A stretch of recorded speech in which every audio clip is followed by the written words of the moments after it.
आज महाराष्ट्रावर फार मोठा आघात झालाय। या राज्याचे उपमुख्यमंत्री, त्याचप्रमाणे पुणे जिल्ह्याचे सुपुत्र,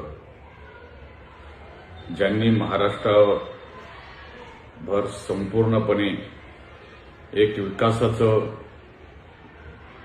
ध्येय घेऊन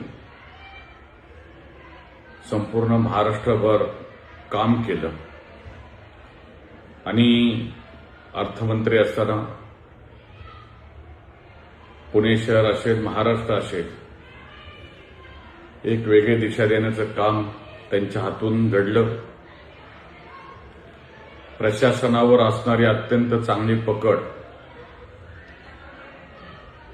मिश्किलपणे बोलून एखादा प्रसंग हासरा करण्याची त्यांचा हातखंडा, असे आमचे सर्वांचे नेते आदरणीय अजितदादा पवार यांचं आज सकाळी विमान अपघातामध्ये निधन झालं। ही वार्ता ऐकून मन अगदी विभिन्न असं झालं, विषण्ण झालं। आणि अशा परिस्थितीमध्ये जे महाराष्ट्रावर, बारामतीकरांवर असेल, पुणे जिल्हा असेल, हा काही जो आघात झालेला आहे, हा आघात फार मोठा आहे। दादांच्या बाबतीमध्ये सांगायचं म्हटलं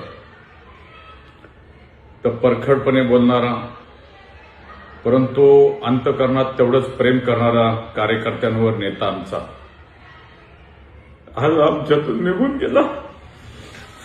खरं म्हटलं तर 1-2 महिन्यापूर्वी एका हॉस्पिटलच्या उद्घाटनासाठी आम्ही एकत्र भेटलो होतो आणि त्यावेळेस पाहिल्यावर मिश्किलपणे म्हणले होते, काका मला वाचवा।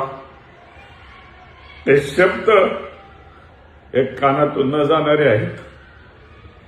दादांच्या जाण्यावर राष्ट्रवादीचे नाही तर महाराष्ट्रातले अनेक कार्यकर्ते हे पोरके झालेले आहेत। त्यांचं जाणं फक्त कार्यकर्त्यांपुरतंच नाही तर महाराष्ट्रातील सर्वसामान्य बहुजन समाजाच्या लोकांकरता हे फार मोठं झालेलं नुकसान आहे। एक कर्तबगार नेता महाराष्ट्रातून हरपलेला आहे। ही हानी भविष्य काळामध्ये कधीही भरून निघणार नाही, परंतु ईश्वर सत्तेपुढे इलाज नाही। त्यांचं जाणं हे अतिशय दुर्दैवी आहे आणि निश्चितच हा झालेला आघात सर्वांवरच आहे।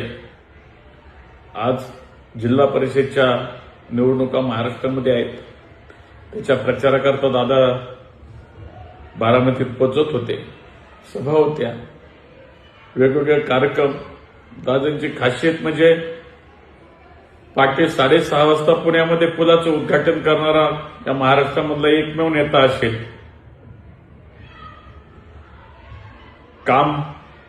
कामाचा त्यांचा जे काही करण्याची पद्धत होती, कोणतंही काम काही क्षणामध्ये हातावेगळं करायचं, जे होतंय ते होणार होतं सांगायचं, जे नाही होत ते नाही म्हणून सांगायचं, असे आमचे दादा आज आमच्यात नाहीत। आज खडकवासला विधानसभा मतदारसंघातील गट क्रमांक 42 आणि गण क्रमांक असणारे जिल्हा परिषदेचा प्रचार दौरा आम्ही पूर्णपणे थांबवलेला आहे। दादांना आमच्या वैयक्तिक चव्हाण परिवाराच्या वतीने, दायरे ग्रामस्थांच्या वतीनं,